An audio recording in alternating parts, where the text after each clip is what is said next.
हम लड़के हैं जनाब, इसको छोड़ के। आज उसने कॉल करके मुझसे माफी मांगी, बोली सॉरी गलती से लग गया। भाई तुझे याद है बचपन में अपन कितनी मस्ती करा करते थे। और भाई तुझे याद है एक बार तूने मेरी जेब में हाथ डाला था और मेरी जेब फटी हुई थी। अबे वो तुझे अभी तक याद है यार वो कैसे भूल सकता हूँ मैं।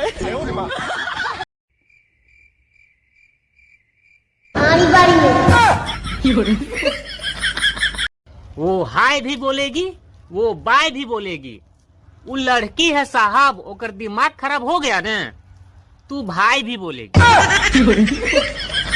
कितने तेजस्वी लोग हैं हमारे पास, कितने शांत।